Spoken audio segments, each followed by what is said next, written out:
Hi everyone, I'm Anne Mossop from the Centre of Ideas at the University of New South Wales, and it's my great pleasure to welcome you tonight to this webinar hosted by SAMAG, the Sydney Arts Management and Advisory Group. Before we get started, I'd like to acknowledge that I am beaming into your living room from the lands of the Gadigal people of the Eora Nation, and I'm just closing down a reminder on my screen.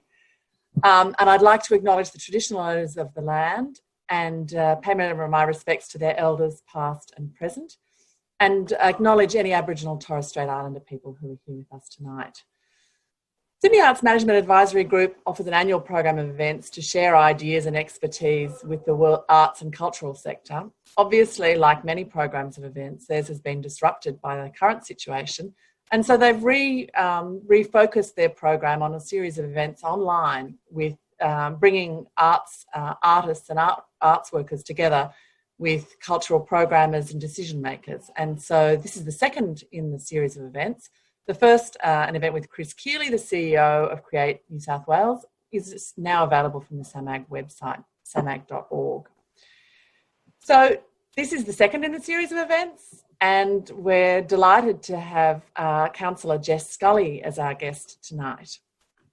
So Jess is not just Councillor Jess Scully, she's Deputy Lord Mayor Jess Scully, but she's a curator, cultural strategist and creative industries advocate who has been engaged with cities and city making for many years. She started her career as an editor. She's one of the curators of the incredibly successful TEDx Sydney, the founding director of Vivid Ideas, a program that she presented and worked on for many years. In 2016, she was elected as a councillor of the City of Sydney, and in 2019, elected as the Deputy Lord Mayor. So Jess has had a really interesting career in the arts, but one extraordinary thing is coming up soon in that she has just finished and about to be published a book, Glimpses of Utopia, which is a fascinating read for anybody interested in what we can do to make the world a better and fairer place, and what a whole lot of really extraordinary and inspiring people around the world are already doing to make this happen. It's coming out from Pantera Press on the 4th of August. And it feels like the timing of this is, and it has a really, really gorgeous cover. But go on. It feels like the timing of this is not just fortuitous, it's fated for it to come at a time in Australia when post the bushfires, post COVID-19 pandemic and lockdown, more than ever, people are thinking about what can we do better, what do we need to do differently, how do things need to change. So it's fantastic to have Jess here for a conversation tonight. We're going to be talking tonight about how arts and culture works in Sydney and what we should be trying to do differently as we rebuild after the pandemic. So many of you in the audience would know Jess well from her work in the arts and cultural sector. So I wanted to start off by asking her really about why she's come to work in local government. Hey, Anne. And hey, hi, everyone. I'm looking at the attendees list because I know I'm going to know so many of you. It's like an amazing romper room. I want to say hello to everybody, basically. I'm so thrilled to be here. This is just delightful. I'm very excited. And I'm really excited to talk about all of the topics that we're going to explore tonight. But yes, local government.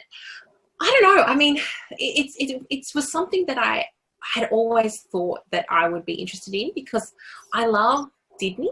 I just think Sydney has the most incredible potential. I think we can make Sydney work. And Sydney's so close to working. You know, we have all these incredible ingredients here, and all of us who live here, we complain about it a lot, but there's something so seductive and so appealing about this city, and it's so enthusiastic and it embraces you.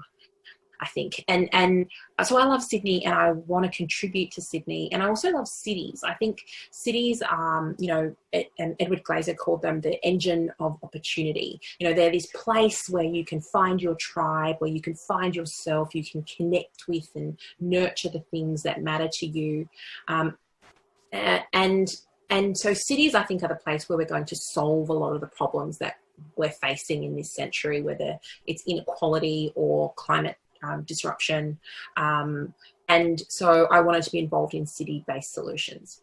And then, probably about 10 or 13 years ago, I think it was, I realized actually that all of the things that I cared about in terms of culture and creativity and making could be aided or enabled or inhibited by decisions that were made, policy decisions at a city level, whether that's physical infrastructure like transport and space, or stages, or venues, or whether it's the more intangible infrastructure of what gets funded, of communications and how people connect with each other. So those were the sort of like underlying reasons why I was interested in local government. But I was most interested in local government at the City of Sydney because City of Sydney is already doing the work. And that's because of Clover, and for the past 16 years, we've had the opportunity to have this extraordinarily principled and progressive and engaged leader in the form of Clover Moore. And she prioritises the arts and creativity like no other political leader, I think, in Australia. And it matters in Sydney. It's unquestionably part of what we do. And there's nothing in the Local Government Act that makes us do this. And that, to me, is the wonderful thing about the City of Sydney and the danger that we have to be mindful of as well. Because if you had a change in leadership, you might not see that enthusiastic support and deep support for the arts and making and creativity, or in fact for the social conscience of the City of Sydney. That is also really key. So it was the opportunity to work with Clover as well. So that's a very interesting answer, because it's quite interesting until Clover Moore became the Lord Mayor. I think there are lots of us in Sydney who would not have thought of the city as a player in the cultural space. We would have been going back to had that kind of old-fashioned idea of local government as being about garbage and rates and very kind of the pedestrian but incredibly important things that keep a city running. So this idea of the city as a player in the cultural space is something that I think that the current regime at the City of Sydney has taken and made incredibly important. So the ecosystem of culture in a city like Sydney is made up of a whole lot of different levels of government, and you've outlined why, some of the really important things that make a difference practically that the city can do. But obviously other layers of government and also the whole elements of corporate involvement, philanthropy, and of course the incredible contribution of artists themselves. What's missing in the ecosystem of Sydney? What are some examples of things that other people do really well that we are not doing in spite of our possibilities? Look, I think Sydney, like all successful cities, is a victim of its own success in that it is a very expensive place to live and work. And it's an expensive place to have space. And because of that, I think we lack this, people talk about the missing middle in terms of housing supply, but we also have the missing middle in terms of creative physical infrastructure, in that we have a diminishing number of artist-run or organisation-controlled spaces that are permanent and secure, and that are managed with independence by the creative and cultural sector. And I think that is really important, a really crucial enabler of resilience, at a time like now when we're seeing the bottom falling out of a lot of the commercial sector, or that being threatened, when we're seeing that even being state owned isn't enough of a security for your venue to be to be able to weather a storm like this. What we really need is a layer of decentralized, distributed, organisation and community owned and run creative spaces. And they need to be spaces for making and presenting work, and they need to be all over the city. And I'm not telling anyone on this call anything that they don't know, right? Everybody knows we need a bigger, better, wider network. It needs to be beyond the 5K radius around the inner city, and it needs to be closer to where people live and work. But we need to actually figure out what the structural inhibitors are for that, and we need to figure out what the business model innovation is and the financial and the planning innovation is that's required for us to actually get that network now. And with that question about space, I know that there are other ways that people have looked at kind of coming to terms with how expensive it is to do things, and ways in other expensive cities like London where there have been ways of making spaces available to people. Yeah. Is there something there that we could apply? Absolutely. Okay, so there's a bunch of examples. So there's the London Creative Trusts model. So, for example,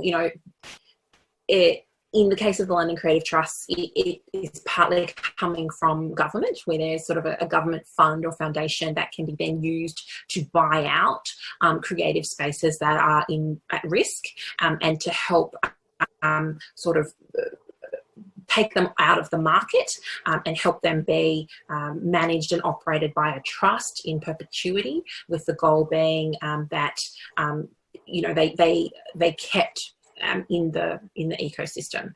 There's a whole bunch of really interesting stuff happening in Europe, particularly in Switzerland and Germany, around community land trusts. And I'm really passionate about community land trusts, and we've been doing some work on that through a competition that I have asked and advocated for the city to do for affordable housing. But it also really applies in the creation of affordable workspace.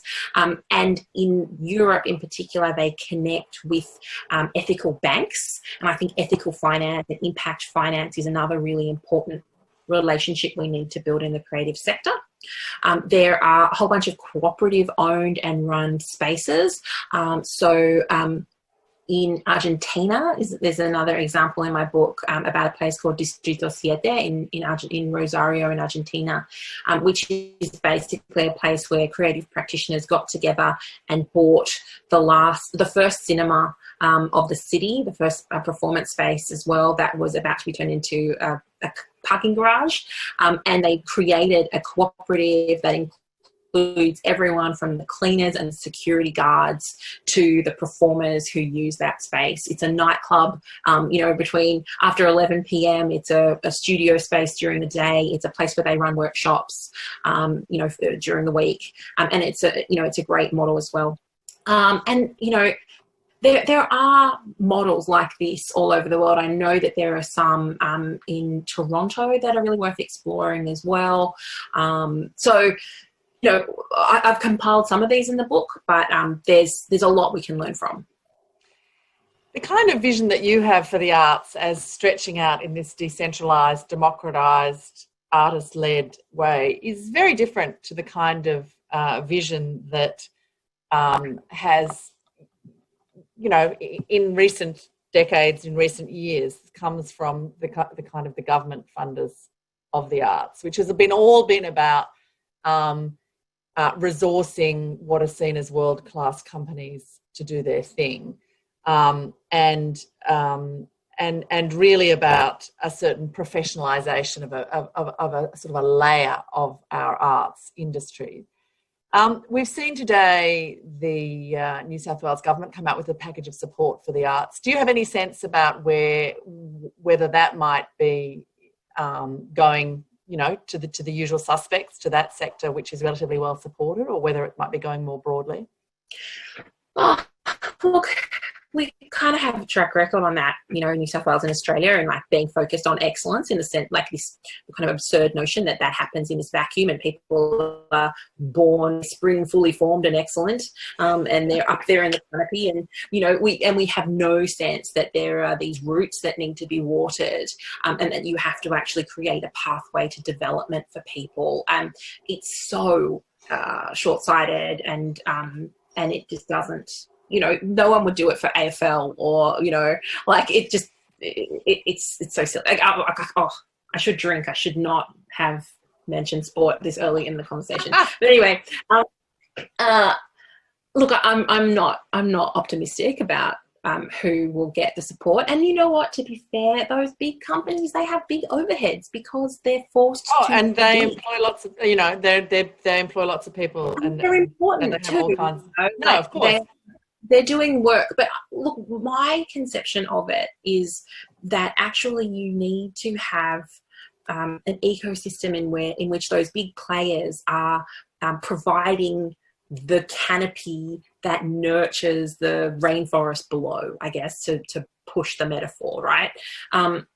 What do they have that those smaller players don't have? They have access to audiences. They have reputational and kind of brand value that can be attached to projects. They have, as we've discussed before, and they've got amazing mailing lists. They've got back ends. They know how to do financing. They can get you through the insurance. Like, is there a way to use that infrastructure usefully to support the small sector, the small to medium sector? But we've got it all wrong. And one of the possible silver linings of this crisis will be hopefully recognizing that we can't just go for big all the time. Whether it's increasing the numbers of people who are attending your festival every year, or, spending $1.5 billion to move one cultural institution from one place to another. That to me is very much pre-COVID thinking. It's 19th century, not even 20th century thinking, to be honest. It doesn't work in this new context where we have to actually celebrate the local and where relevance and permanence comes from deep local connectivity. And so if there was a way that we could use this opportunity as a sector to advocate for that big pot of money, the 1.5 billion, the 2 billion, to instead go to funding 100 spaces and in perpetuity that could be secured across the width of and breadth of the city, that would have the kind of impact that would last for generations. And would solve the problem of the inequity in the distribution of our cultural infrastructure, because it is shameful in 2020 that most of the cultural institutions, cling to the harbour.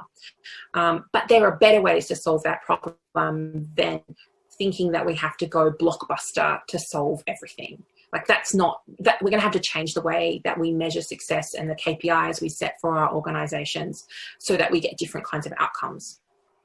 So one of the things that has come through very clearly, apart from the devastating impact for the arts, apart from the devastating impact in terms of employment and activity, is this question about the fragility of so many organisations, and in the arts, as in many other areas of life, that organisations that we see as quite substantial and established even are really quite vulnerable. What you're suggesting would be the kind of change that would really be about rethinking what makes art and culture strong, that its strength comes from these roots. But the likelihood may well be that it goes back, that instead that, federal and state governments as substantial funders of these things will go back to saying it's all about your business practices. It's all about what do you have in reserve. It's all about how much of a surplus are you making every year and how much are you sucking away, and actually you didn't have enough, and that was the problem. So it's another question about changing the conversation. And this goes to something that is a perennial issue for the arts, about how to talk to government as this, very substantial funder and supporter of the arts, how to talk to them about the value of the arts and how to talk to governments in a way that they can listen to. Because, we all know there's so much research about it that tells you that Australians are practitioners of the arts and consumers of the arts at every level in their lives, that more of them take their kids to ballet classes and music lessons, and whether it's cinema, whether it's music, whether it's buying tickets to major cultural institutions, this is an incredibly important part of their life. But what we've seen over this period is we're 2 months into this crisis, and the New South Wales government has come out with something now. That it's taken a long time, and compared to the column inches devoted to the woes of the, dare I mention it, the AFL, the NFL, the whatever AFL, it's taken a long time to get to this conversation. What can the arts do better about prosecuting their case? And how do you think, is there something about collaboration rather than competition? Is there something that as a sector we could learn about how to do this better? Yeah, absolutely. I mean, today there's that Australia Institute research that came out that, despite the fact that we've been saying it for a really long time, more people are employed in the arts than in mining. And yet that doesn't, our economic impact doesn't seem to seep into the popular consciousness. And I don't know what it is about the arts that we haven't been able to make that case in the community yet. And I think there is something, I read that Lee Lewis say recently that, she's basically like, I'm done with making a case to government. I just want to make the case to audiences now. And to me, there's something really powerful about that, because there is this sort of broader cultural cringe or sort of designed alienation from our creative spirit that is fashionable in our political circles. And even though you see every one of these people at a creative or cultural event, they will never name check it, and they will rather tell you how their wife goes to the ballet, but they prefer to be at the footy or whatever. So I don't know what it is about this. Look, there's this incredibly outdated, this is such a bigger picture story that we're going to need another time to talk about, but like, we have this false conception of what Australia is and who we are as Australia in 2020. We persist with this notion that we're this rugged rural individualist who, is a bloke who looks like Barnaby Joyce and like loves to have a beer with Duncan. But actually we look like this, we are immigrants who are, young and educated and globally connected and who work in services and culture and the arts. Like, that's who Australia is. We just don't see it, and it's not part of our national myth yet for some reason. And as the arts, we should be doing a better job of telling that story. And we actually need to own that failure to reconceptualize Australia in our own minds. But that's a whole other story, right? I think your question was kind of about, how do we prosecute that case more, and how do we build allies?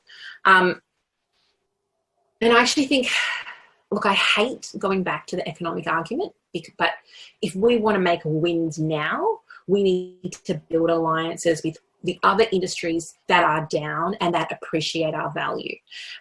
So tourism is a place we need to go, and we need to build connections right now. Hospitality, tourism, hotels, that's actually where we need to be building alliances, because I've been doing these roundtable discussions with different sectors, and the hotel sector, for example, said to me, please put on events and festivals near us. We need attractors to get people to come and stay in our hotels. And you talk to restaurants, you talk to people putting on entertainment. They all understand that there is an ecosystem, effect that cultural practice has that brings people to spend money. And in the same way that we're going to see continued investment, I think, in trying to rebuild some of those tourist destinations like the South Coast that have really suffered through the bushfires and through the crisis, I think we need to hitch our wagon to that pony, and we need to figure out how we tell that story. And then medium and longer term, we need to solve Australia's chronic identity crisis, but we probably aren't going to nail it in the next 15 minutes, so we'll come back to it. So I want to pause and before we continue the conversation, and to thank Sean and Chavoy, who are our sign language interpreters, who are doing a beautiful job of conveying this conversation. One thing that comes up in that conversation, in our conversation about things like thinking about the connection with tourism and hospitality, with different regions, is this question of localism. And this is something really interesting about all of the things a lot of the things in your book, where you talk about people achieving important things for their communities. It's because they have looked at a local problem, and found a solution that is really embedded in the local community and comes from the local community. And it's a very interesting time, I think, for a lot of the arts in Australia, because something that started to happen with climate change, with people thinking very carefully about travelling, has accelerated at this huge pace. We have a situation where we live in a globalised world. The arts is a very globalised industry, and the physical ability for artists from other places to come here and from our artists to travel to other countries has been cut off. And so a lot of the time, a lot of the things that festivals or events would be doing, which is bringing international artists to Australian audiences, isn't happening. But at the same time as that, we're in a completely globalised digital world. So I don't have to just look at whatever I will see what Sydney Writers Festival is doing, but I can also log in and see the entire Hey on Why Festival live. The riches of the world are in front of me. So it's a time when the acceleration of digital, the cutting off of travel means that we're thinking hyper-local and globalised at the same time. And if we think about the first piece of this, if we think about the local and how it matters, what can you see? What can you see us doing in the next couple of years while this situation pertains to think differently about the arts in a local context? I mean, are we all going to turn ourselves into, you think about the great examples of local initiatives, something like the Mona effect in Tasmania. What are we trying to do? Is it really about, do you think we're going to see a series of people trying to manufacture some kind of local arts thing? Is it a question of waiting for empowering local artists to make things?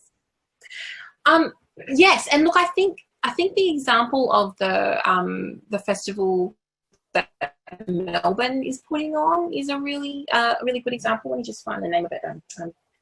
Melbourne have just announced that they're funding. They've opened for EOIs. It's called Rising, and it's a festival where they've basically said, look, EOIs are open.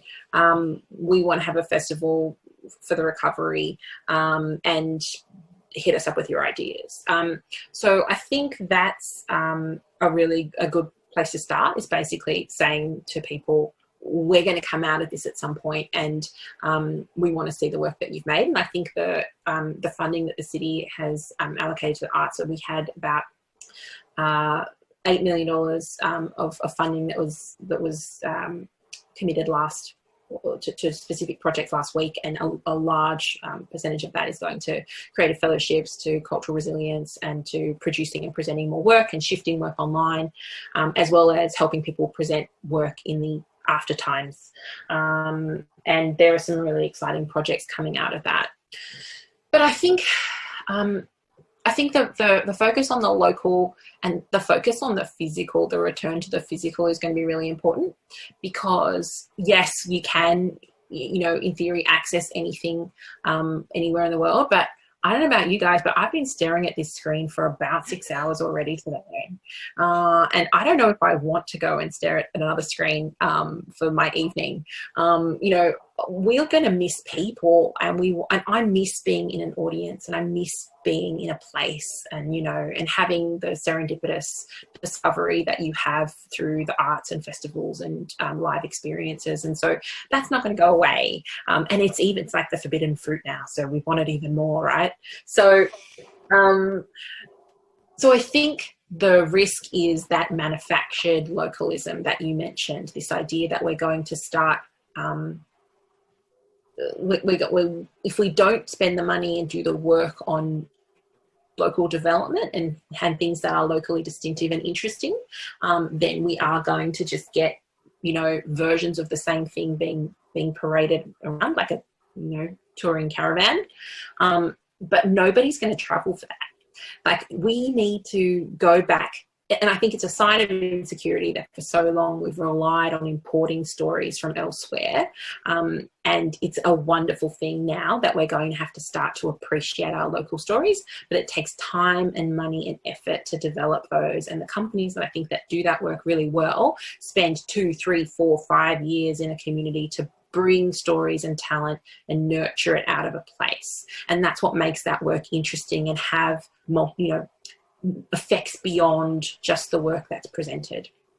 So it's going to take time, and it's going to take genuinely believing that there is value and merit and story in each of those places. And it's also going to take us reimagining a relationship with the audience and giving them credit that they can handle things that are more complicated and more difficult. And it's also going to take us from a structural level, redesigning our festivals, because I think,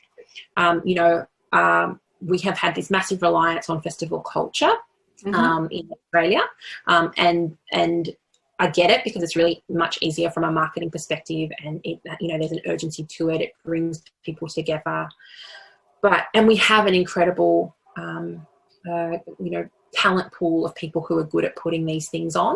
But how do we take that sort of centralized, bigger is better model, and how do we spread it to more places, and to take that talent and actually take it around to help nurture and bring out that local capacity in different places. So I think it's going to take time, but I think actually maybe different local government areas, each committing that to an arts-led recovery, or the role that local creative production plays in an arts-led recovery, and maybe advocates in different parts of Sydney and Australia making representations to their local government to show how the arts contribute to the recovery, and forming alliances with those other businesses in hospitality and tourism, for example, that rely on them, so that other people can help us make our case to those local governments.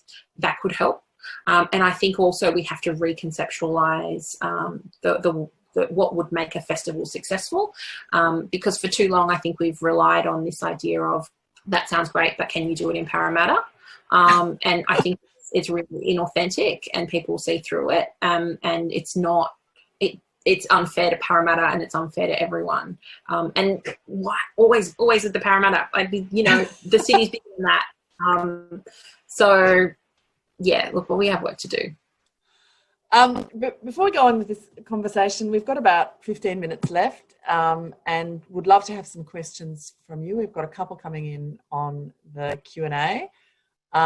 So do make the most of the opportunity to ask Jess questions about everything from, city council business to crazy ideas for new events to some of the extraordinary people doing amazing things internationally that she's written about in her book. We've got a question from Adrian Burnett. Hi, Jess. How far from your vision do you think we are at the moment? What would it take to shift the dial? Just a small question there. Well, I think we're pretty far from it at the moment. I mean, I think this is like big picture thinking right now, and like to be, we are in the middle of a crisis. Like people are having a really hard time, and look, I had a conversation with a whole bunch of theatre producers today and theatre venues, and oh my gosh, people are struggling to keep the people that work with them employed, and to keep the lights on, and to imagine when they'll be able to open again, and it's hard to imagine this sort of utopian vision from the place that people are in now. But it's also the moment that could be an inflection point. And it's a pause for us to stop and to imagine better. Because do you know what? If we just went back to the way things were, that would not be that great. Like everyone was already struggling before COVID. So the idea of bouncing back to that normal, I think, is unsatisfactory to everyone. But so also it would be in that sense that it's also been this period of incredible damage, so that it would be, where so much, so many organisations, so many artists have had such a difficult time that the idea of bouncing back is quite, it's not going to happen in that particular. It's not going to happen in that particular way. But it will be bouncing back, yeah.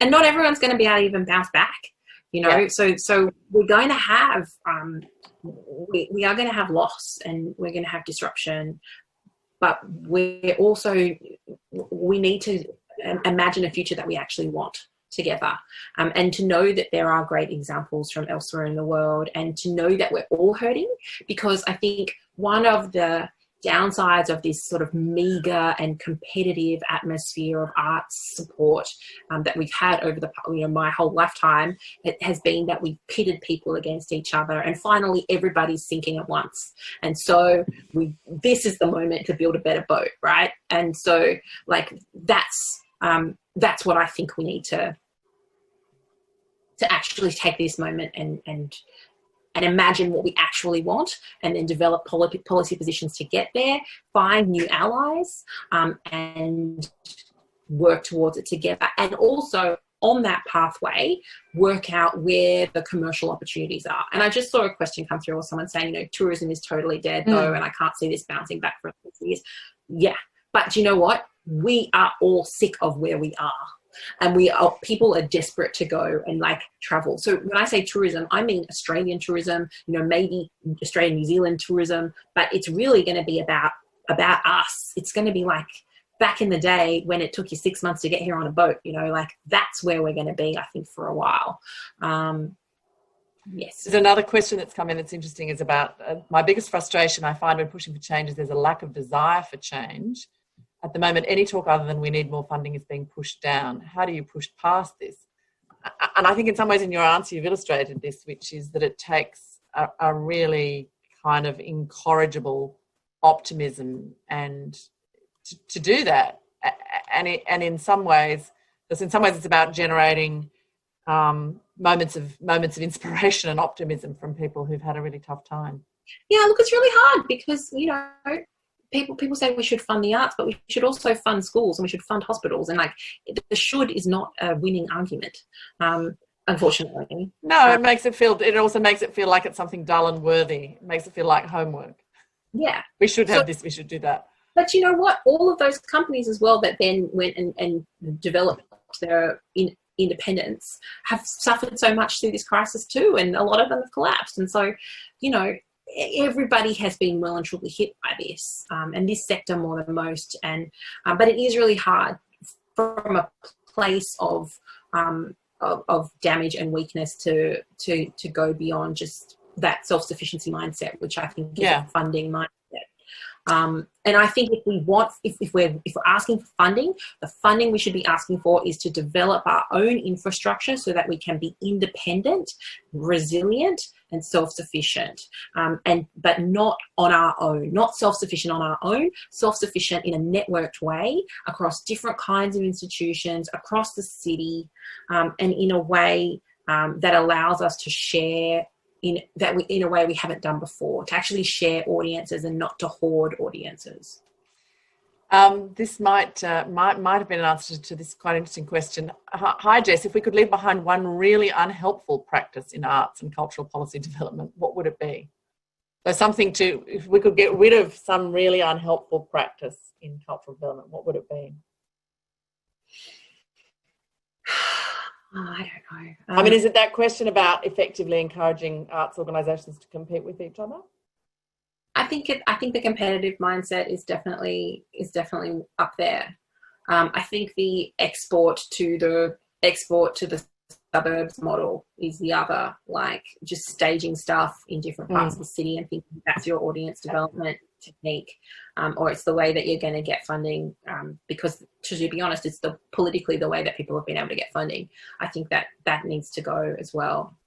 And I think the bigger is better mindset also needs to go. And you know what, that is coming from from political priorities that require kind of constant growth. And we are in every sense leaving the century of constant growth, and so we need to do so in the arts as well. Question from Lucy Shorrocks. If there's a shift to domestic rather than international, do you think there could be a benefit to telling Australian stories, investing in Australian creatives and audiences? Yeah, absolutely. But, you know, that's the thing that's so tricky, right? Because if we don't really know who we are yet, or we haven't fully accepted who we are, then how do we even know what kind of Australian stories we're telling? And I think we do need this kind of broader social conversation about what Australia is and what we value and who we are, and what kinds of stories aren't being told. And also, most of the time, they're really depressing. So can we have some fun Australian stories, please? Okay, there's a question from Rana Shakar. How do you see public art and its role within this vision of culture and creativity? Do you think the city is doing well in realising the potential of public art and its benefits, especially that it is recently seen as a contributor to urban regeneration? Oh, I love public art. You know, I'm obsessed with public art. I think, you know, for me, public art was my gateway drug into the arts. Like, you know, I remember seeing Puppy when I was 15 or 14 or something, and I was like, what the hell is this? Like, it blew my mind in a, you know, serious way. And like, I just think, you know, that's the capacity of public art, is like, actually it comes to people where they are. Oh my gosh. Right. You know, public art comes to people where they are. And that's what our job is now, right? If we genuinely want audience development, we have to stop thinking people are going to come to us, and we have to meaningfully take things to people where they are. And public art does that, and it gives you wonder. It engages you with place. It makes you feel seen. You know, good public art can do that, and good public art is hard work to be created and funded and put in a city. And you will get beaten about the head, like Clover has been, for every piece of public art that has come into the city or that will come into the city. And that's why, you know, we need to do that broader contextual work of redefining how we conceive of Australia and changing the way art is perceived in our national discourse, which is, you know, deep psychological work for the country, right? But also, a little bit something to get down while we're all stuck at home. Some deep psychological work. Who doesn't need deep psychological work? A question from Leighton. This is a question from Leighton Chen. Hi, Jess. Do you believe education can play a greater role in nurturing a new generation of artists? How can schools, communities, organisations nurture creative thinking and expressive practice? Oh, yeah, totally. I mean, it's so important. I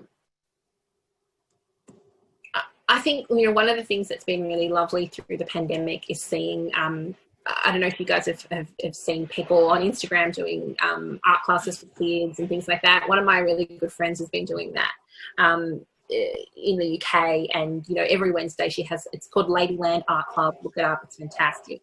And, you know, and she'll do this incredible thing. Like, she's living her art teacher destiny of basically, you know, explaining about Matisse and what cutouts were like and how you can do it too. And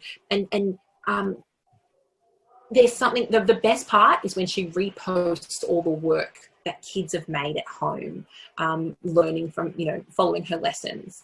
And I think it's just transformative, because, you know, what art education does is it encourages every child to have a voice. Like, it's just, oh my gosh, I have to get this call. I'm just crying. It's so important. But I really feel for the education system and for teachers at the moment, because, you know, particularly our public education system is so underfunded and so pushed, and I don't know how you bring that wonder into education that's necessary, or the dedication and the access to real meaningful, talented and impactful art. And so if there's a way for, you know, I know a lot of organisations already have a reach into arts education in schools, but if there's a way that we can enhance that, I think that would be so incredible. And I'd, you know, love to find a way that that cities and city governments can do that too. We've got time for one more question. Major shame that so much funding has gone to a crown casino that will support such limited local community. Alternative urban spaces can evolve at micro level if there was more attention to getting to developers to participate in arts projects. Well, this is something that the City of Sydney has been trying to do a lot over many years. Look, where do you even start with something like Crown Casino or the Star? I mean, both of them have been imposed on a community. Both of them bust through every rule in the book. Both of them will be a wound in the city for years to come. They suck and siphon money out of the community, and you know, it's one of our biggest problems to solve, I think, is our statewide addiction to gambling as a revenue source. The Crown Casino aside, actually Sydney's real addiction is property. And Sydney's real potential, I think, is harnessing the power of the property development industry to actually fund the cultural, social and civil infrastructure that we need for a functioning society. So there's a really interesting thesis, which is a much older thesis, a Georgist thesis, but is also put by a guy called Indy Johar in my book, which is basically that the wealth creation of this intangible era that we're in, which is powered by both services, IP, and creative production as well as technological production, the value of that has actually only been captured in the form of land value. And because of that, that's why our cities are getting more and more expensive, why our land goes up 5% every year. It doesn't do anything. It's not the land, it's the access, creativity, and the people and the around that land. Creativity gets siphoned off into land value, and that's why we see property prices going up and that money not really being returned to local communities. And it's also it also makes it too expensive to ever do anything interesting with land, which is why I think we're seeing gentrification and more people being pushed out of land.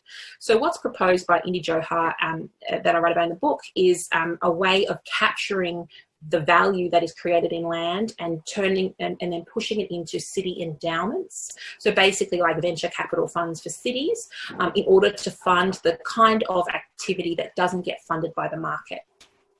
So it's kind of like in our current property developer and city development rules, we have something called voluntary planning agreements, which are voluntary, as they say, they sometimes contribute value, and the city can sometimes get really good results out of them. We got five floors of a new office building on Bathurst Street, which is going to be creative performance and rehearsal spaces, recording studios, and that's fantastic. But we actually need that at a broader systemic level, and it can't just be voluntary. And so for me, the most revealing and useful thing of being involved in local government was actually learning more about land use planning.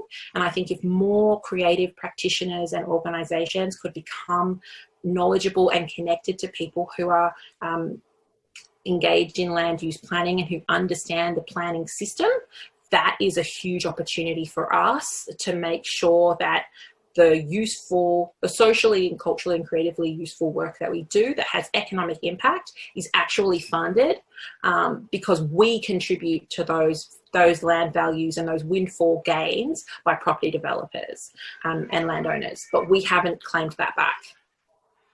So that's a fascinating idea, and I would encourage, it's the kind of thing, if you say to people integrated land use planning, people are going to go, and it has extraordinary potential to do things. And I would encourage everybody to look out for glimpses of utopia when it hits your virtual and real shelves in the next month or so. We've run out of time for this conversation. It's been really enjoyable talking to Jess this evening. There's a lot to talk about, and it will be really interesting to see as a sector how all of these issues unfold as things start to reopen and ease up. But it's been a really great time also to think about some of those big picture questions about aiming, harnessing our optimism and aiming for something better than just, better than bouncing back. I'd like to encourage everyone to tune in to the next SAMAG event on the 15th of June, which is going to feature 3 recent Churchill Fellows talking about their experience. Churchill Fellowships are an extraordinary thing where people get to go and learn about practical and things in all dimensions from people internationally. So that's happening on the 15th of June at 6:30 p.m. with Patricia, RJ, Morwenna Collette and Joe Higgins. So do join SAMAG for that great conversation. Thanks very much to Jess. Thanks to Shavoy and Sean for their sign interpreting. And thanks so much to you for your questions and your interest and for postponing dinner. Always in lockdown times, a high point of the day. Postponing dinner to join us for this conversation. See you. Bye-bye. See you in a theatre soon, hopefully. Oh, hang on. Don't go yet. Don't go yet.